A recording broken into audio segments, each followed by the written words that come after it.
जय जवान संगवारी हो यूट्यूब चैनल छत्तीसगढ़ उत्सव लाइक करो सब्सक्राइब करो शेयर करो और बेल आइकन के बटन दबाए बर झन प्रेम से बोल दुर्गा मैया की जय। सुंदर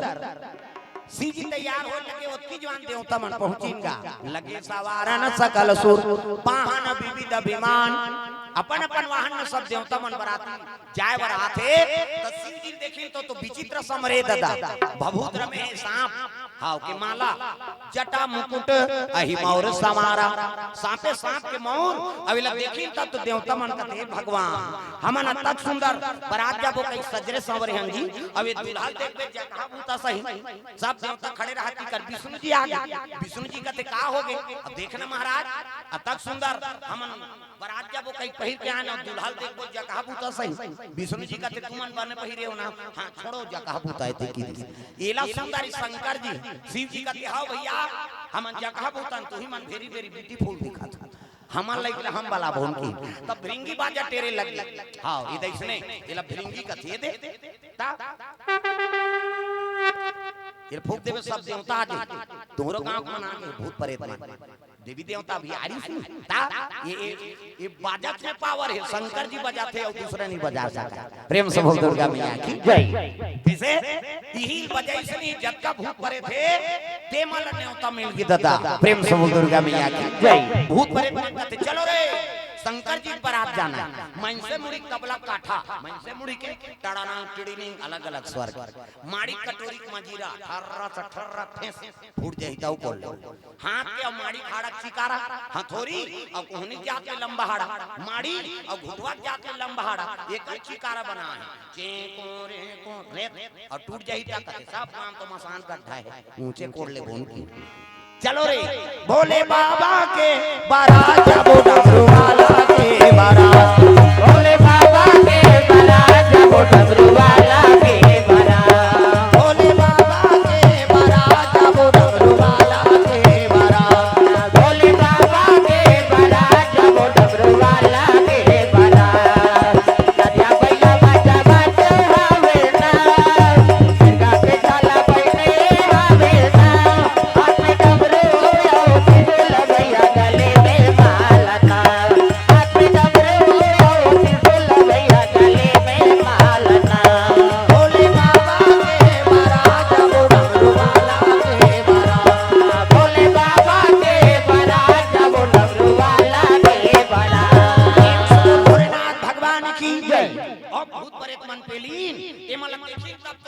देवता मन कथिया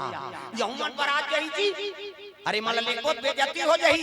बारात में लेकर बड़े घर के बेटी त जाए नाराज कथे काय महाराज जब शिव जी बोलबे प्रेम से बोल दुर्गा मैया की जय जब शिव जी बोलबे मला बारात में लेकर कहा था कबे जा तब तो नाराज पहुंच के शंकर जी कर महाराज हां वे भूत प्रेत भले नहीं उतारे लेकिन ये मला बारात में लेकर कहा थे कौन है विष्णु विष्णु जी बोला ऐसे की तब तो कहे लगे देखो रे भैया तू मन माया के कैसे नहीं यहू मन माया कैसे अमोर पर तो सबो समान होता और नीले को तो कैसे बनी वाह वहां बारात ले बहुत बेइज्जती हो जाई भाई बड़े घर के बेटी राजा घर बारात जाना है शंकर जी कहते तय मन लेको तो उनकर बेइज्जती हो जाई और नी लेको तो इनकर बेइज्जती हो जाई ते कल सबो इज्जत बांट जाए आई नहीं ये बिहाव कैंसिल कराओ प्रेम से बोल दुर्गा मैया की जय ये बिहाव कैंसिल कर दे चा देवता मन मुड़ी धर के बैठ गए बाबा ये बिहाव नहीं होई तो मैं लोग नहीं आए तो लइका नहीं आए और लइका नहीं आए आई नहीं हां तो मरे नहीं और नहीं मारी हमला दो चार ही कैसे करबो अरे भाले लेगबो कही दे यार हटाओ की लेगबो महाराज लेकिन हम ना भाग जाबो बारात शंकर जी कहते तब खड़ते तो हो का एके संग जाबो कहा तो ले ठीक है देवता मना भाग जाओ वहां बालू साय खात रहो अब ते है कहते मैं एकरे मनसा न हूं त दूल्हा जेकर सन जही तेलत बराती कबे ते भाग जा रबे कुकू नहीं पूछे तो बरातिया गाड़ी पहली अब पहुंच गए नहीं गांव में जाते नाश्ता धर के चलो रे बारात में आ गए के जानो कि तुम्हार बरतियाल गनो नाश्ता देबो वाह अभी दूल्हा गाड़ी में हां नाश्ता लेगो रे डबल मांग थे कथा वो दूल्हा नहीं आ रही नहीं तो मुरल नहीं दे मैं बता था प्रेम से बोल दुर्गा मैया की जय देवता मन अपन अपन वाहन सजाए लगे अब बाजा तैयारी करीसगा प्रेम से बोल दुर्गा मैया की जय भूत माला जोश हो गए हमला बराती नीले गन का थे रे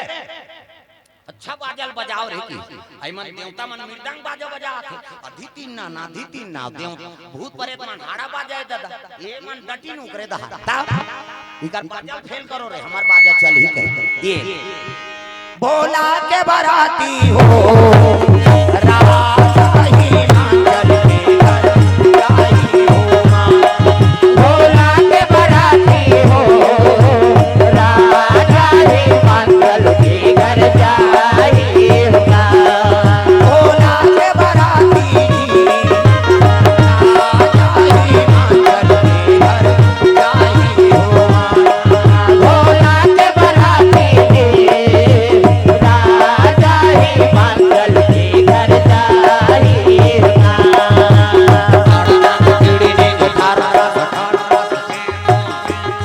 चले लग वो तो अपन नहीं बाजा धरे हो मन भोला के बराती हो डाड़नंग टीड़िनिंग ठर सचे को सब भूत प्रेत मन बजात ता आई नी हां ये बाल मंडली वाला भूत है मन हां कर दई दादा वाला भूत मन नहीं आए प्रेम से बोल दुर्गा मैया की जय भोला के बराती हो राजा हिमाचल के घर जाई हो मां भोला के बराती हो राजा हिमाचल के घर जाई हो मां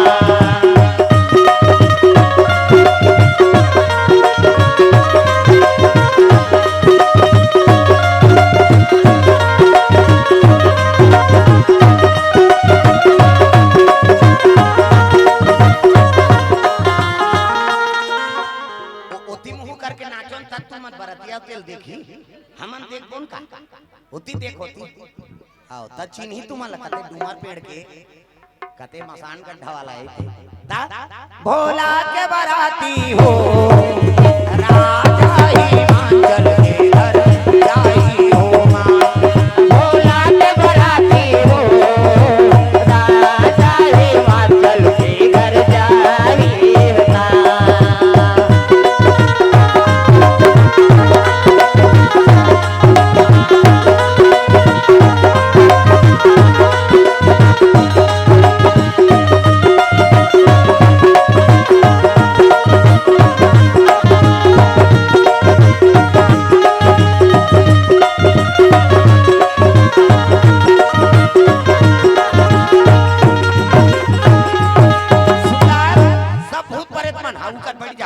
फिर नाचू तहन बाद अभी पानी पी ले भाई और बहुत परे मन पेली का गांव मन देखनी होगे हां दूल्हा ला देखे नहीं रहा कौन हो प्रेम से बोल दुर्गा मैया की जय पहले उसने शादी हो दुल्हन दूल्हा नहीं देखे रहा न दूल्हा ला दुल्ही नहीं देखे रहा वो दूल्हा हां मेछराय दूल बड़वाए तेल नहीं जाने पहली ता चार प्रकार के मेछा होते एक ठन से झिपारी छा पहली टोकरा में राखे उसने मेछा और थकुरिया में चाह पिए त पहली भोगला मेछा लगा आधा बांध जाते घर वाली दे ये दो पी कटार तो लरबटाइल की वो तमाशा कर एक ठन पोकलेन छाप ऊपर धार चढ़ एक ठन में घड़ी कांटा से नहीं से हां वो टाइम बताते 6 बजे थे कैसे करबे है नहीं वो टाइम बताइए एक ठन नागपुर से कानपुर तक जुड़े रहते पूरा प्रेम से बोल दुर्गा मैया की जय दूल्हा ला देखे नहीं रहा दादा ये सब भूत प्रेत माला परघनी करके नानी त देवता मानला बने सरबत पानी पिए नहीं देवता माला देखे देखेल भाई सरबत नान के दिन देवता मन बने पी अब भूत मन दहार गिन अब भूत दहार गिन तब मुंह नहीं है ते आगुम बैठे गांव में कहीं विपुल मुख काहू काकरो मुंह नहीं है तो काकरो मुंह चू काकरो हाथ नहीं है तो काकरो हाथे छां काकरो कोन नहीं है तो कोन हो मोट डांट रेगुटे को मोट डांट काकरो मुंह आखु दहार तो काकरो मुंह पाछू दहार वो एक्सीडेंट में मुर के टायरी सही हो कई प्रकार के भूत गिरा तब मुंह नहीं है ते आगुम बैठे लीजिए सरबत वो मुंह नहीं है कथे दे मोर से जमे की अब आगू वाला 2 गिलास धरी ते कैसे 2 गिलास धरता जी अरे त एक मुंह नहीं देखा था शेखर पाटल कौन पी हम पिएंगे किसो और 2 गिलास पी दीगा फिर आगे बढ़ी तक जा रहा है ठुठुआ हाथे च नहीं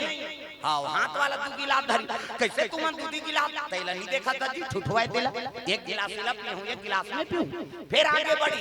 तक जन के मुंह पाछूदार हाथ आगूदार लीजिए सरबत का तेरे मुंह तोती है किस होती किस लीजिए सरबत का तो मुंह वाला का वो पर जाना मुंह देती हाथ तोती तो कहा किस तो कैसे धर कैसे धरेंगे बेधा लेके आएंगे, एक हंसी एक मारा। प्रेम से बोल दुर्गा मैया की जय। तो जेवनासम बैठ गए दादा, तब मुंह नहीं ले आंखों बैठे, पानी नहीं पीते भात खाई वो, पत्री वाला पत्री नहीं पीते पानी नहीं पीते काला भात खाई दादा। फिर आगे बढ़ी तो सजरा जल मुंह, जगह जगह मुंह, बोले एक ठन पत्री दी, अब एक ठन पत्री दी ते कथे अरे ओए सब पत्री दे, सब बोला कथे हां। अब ये मान लो यहाँ 5 ही तल ले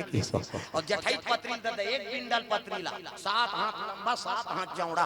वो पोरसैया मन कहां ये भात खाई दूं सूती ही दही कहते उसने पत्री जाता थे का 7 हाथ लंबा चौड़ा। अब मजाक में जठा दे होई की अब भात ला नानी सुलदी गा, वो टप के भात ले उंदा तलते देख दे सब उंदा के तब बस कहते नहीं थे त काला दियाऊ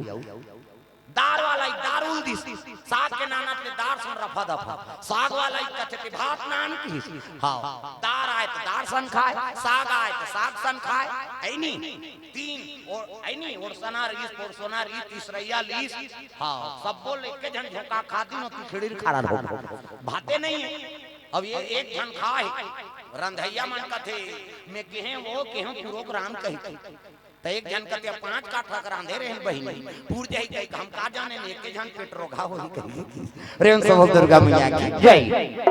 फिर अंधरा मढ़ई रांधीन तबे मन खाई ओतकी जवा शंकर जी ल मैना माता हां स्वागत करे बर आए लगेगा, वो तो मुड़ी मुड़ी माला पहिरे है, गलम सांप दूध के चंदन त्रिपुण चंदन जटा मुकुट अहि मौर सवारा, आवाज पास बड़े बड़े भूत प्रेत सब खड़े हैं, मैना माता आरती धर के थारी पटाखदारी भागे लग गई। बेटी तोर भाग में का लिखा है बेटी, वो तो दुल्हा जगह भूता संगी खाते बेटी में का करो नोनी रे हां हां हां कहता माता मन अपर रोथे बिसरे दुख लग जोड़ जोड़ के ए टिपेच में रहते आंसू ई ते पला ले बांधा फूट दे ता हमर मन के सोखर्रा पर गए छोकरा मन ते तान के एक गेड़ा दे दे तब हो नहीं रोयो। अब माता मन ला वो खिंचाइए वो टिपेच में रहते आंसू ई ते पला ले बांधा फूट दे तांखिल आंसू बहाते कहां जाते हो दूसरा ध्यान ते नहीं रोई ओला पूछत कैसे रहते यार तांखिल आंसू बहाते ते कहां जाते मुंह माथे ना। अब मुंह माथे कौन कौन चीज है भगवान का सम ईमानदारी बताना है। स्वाद में कैसे 2 किस्म के आंसू, एक ठन सुख के आंसू और एक ठन दुख के आंसू। तो स्वाद में कैसे हमारा बता था सुख के आंसू सीठा, दुख के आंसू नूनछू हमारा भाई और दूसरे का आंसू थोड़ी चाट दो हमारा चाहते हम ठंडा गरम तक हो, सुख के आंसू सीता और दुख के आंसू गरम काबर दुख में करेजम आगे बढ़ते ना। प्रेम से बोल दुर्गा मैया की जय। मैना रोल लग गई बेटी तोर भाग में काल दुल्हा है या कहा पूता सही, वो नारद के में का बिगाड़े कैसने दुल्हा भेजे किसनी नारद कथे हां मैना जिला बेटी के रोवा था सु तो जगत माता है अब जिला जा कहा पूता कहा तू अजर अमर पति तोर बेटी मांग के से दूनी मिटा हंसी खुशी कन्या दान कर। प्रेम से बोल दुर्गा मैया की जय। तो पार्वती मैया ला मैना हिमांचल सुंदर मंडप पे लाने लगे शंकर जी का, तब 16 सिंगार करके लाली चुनरिया वो गंगा जल छिड़का आवत देखे हो यमुना बटोरे हो गंगा जल छिड़का वो गंगा जल छिड़का आवत देखे हो यमुना बटोरे हो गंगा जल छिड़का वो गंगा जल छिड़का आवत देखे हो यमुना बटोरे हो गंगा जल छिड़का वो गंगा जल छिड़का चंदन काठ के बिरहा मंगा के यमुना पाव पखारा हो यमुना पाव पखारा चंदन काठ के बिरहा मंगा के यमुना पाव पखारा हो यमुना पाव पखारा 16 सिंगार करके लाली चुनरिया ओढ़े 16 सिंगार करके लाली चुनरिया ओढ़े 16 सिंगार करके लाली चुनरिया ओढ़ चले आवे भवानी अंगना मामो चले आवे बुदाई अंगना मामो चले आवे भवानी अंगना मामो चले आवे बुदाई अंगना मामो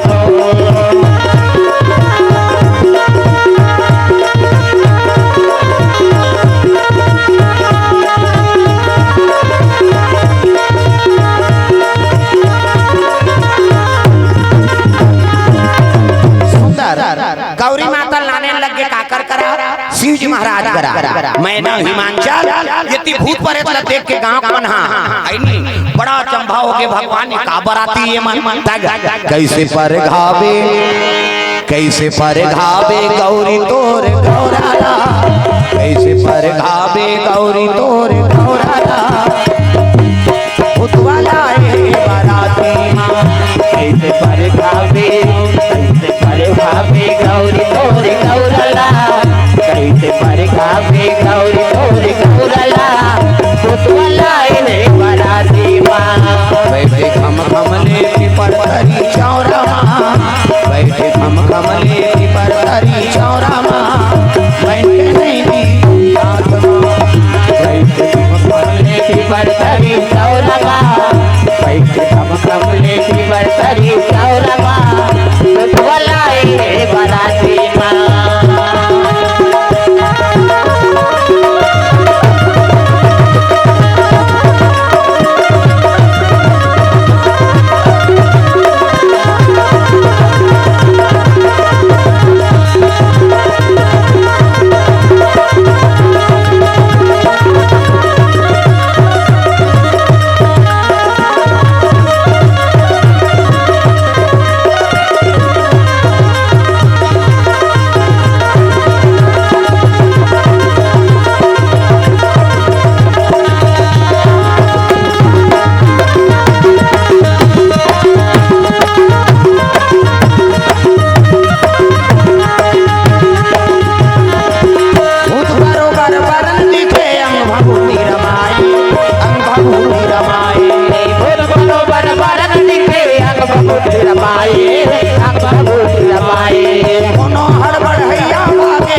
तो डर जावे गौरी तोर गौराला तो डर जावे गौरी तोर गौराला भूतवाला ए बराती कैसे पर घावे गौरी तोर गौराला कैसे पर घावे गौरी तोर गौराला भूतवाला ए बराती मां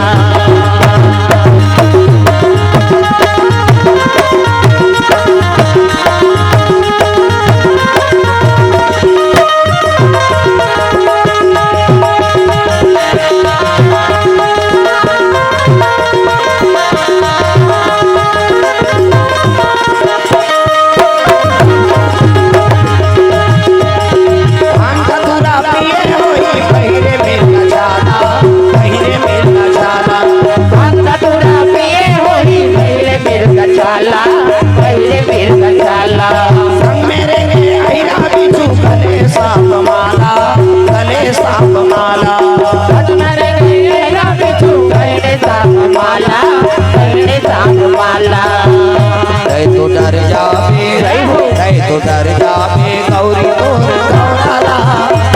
तो डर जावे गौरी तोर गौराला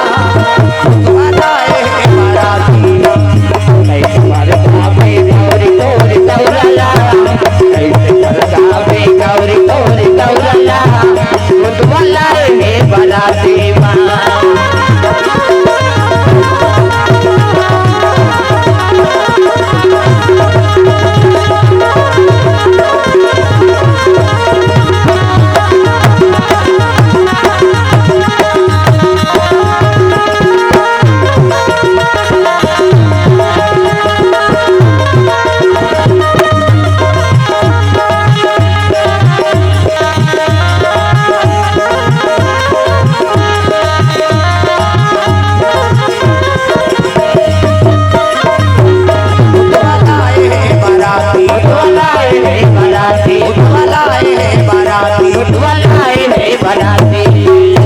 बोल गुरुदेव भगवान की जय। सुंदर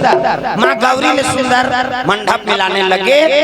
शंकर जी महाराज और गौरी माता के सुंदर पानी ग्रहण के काम शुरू हो गए। प्रेम से बोल दुर्गा मैया की जय। हाँ जयमाला एक दूसरे ला पहिराम दे फिर तहन ओकर बाद जजमान जजमानी मन धर्म टीका ओकर बाद फिर श्रोता समाज मन अर्पण कर सकथो टिकावन प्रेम से बोल दुर्गा मैया की जय। हां पहली जजमान जजमानी मन कौन तोरा की गए नोनी आचार पाचार वो आचार पाचार कोना तोरा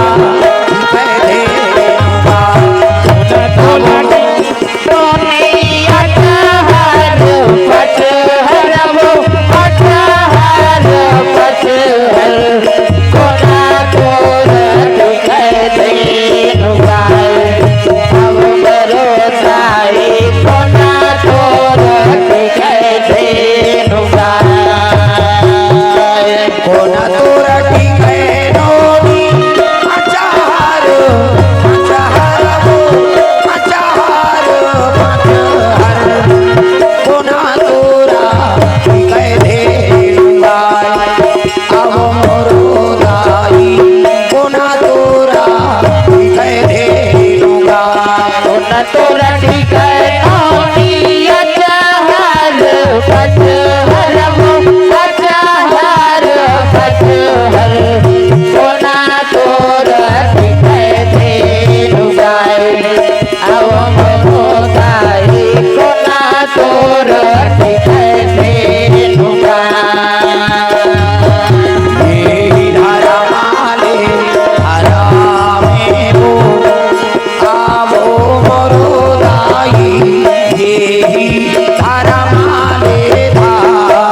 पार्वती सुंदर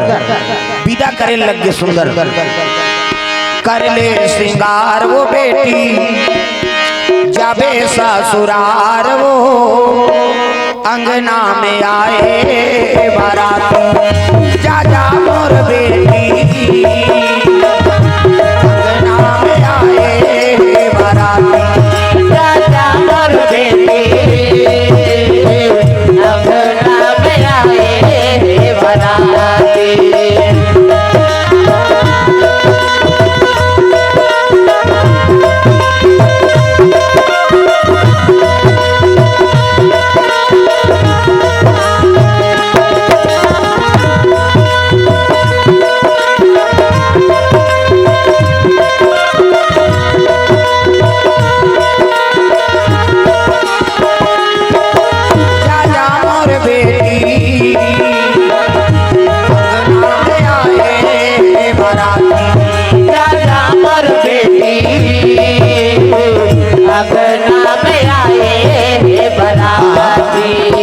माता पार्वती के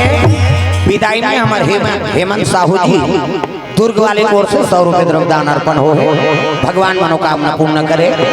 जा जा मोर बेटी अंगना में आए बारात जा जा मोर बेटी अंगना में आए बारात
सुंदर पार्वती मैया धर्म टीका अर्पण करे थे माता मन सबके मनोकामना भगवान पूर्ण करे सुंदर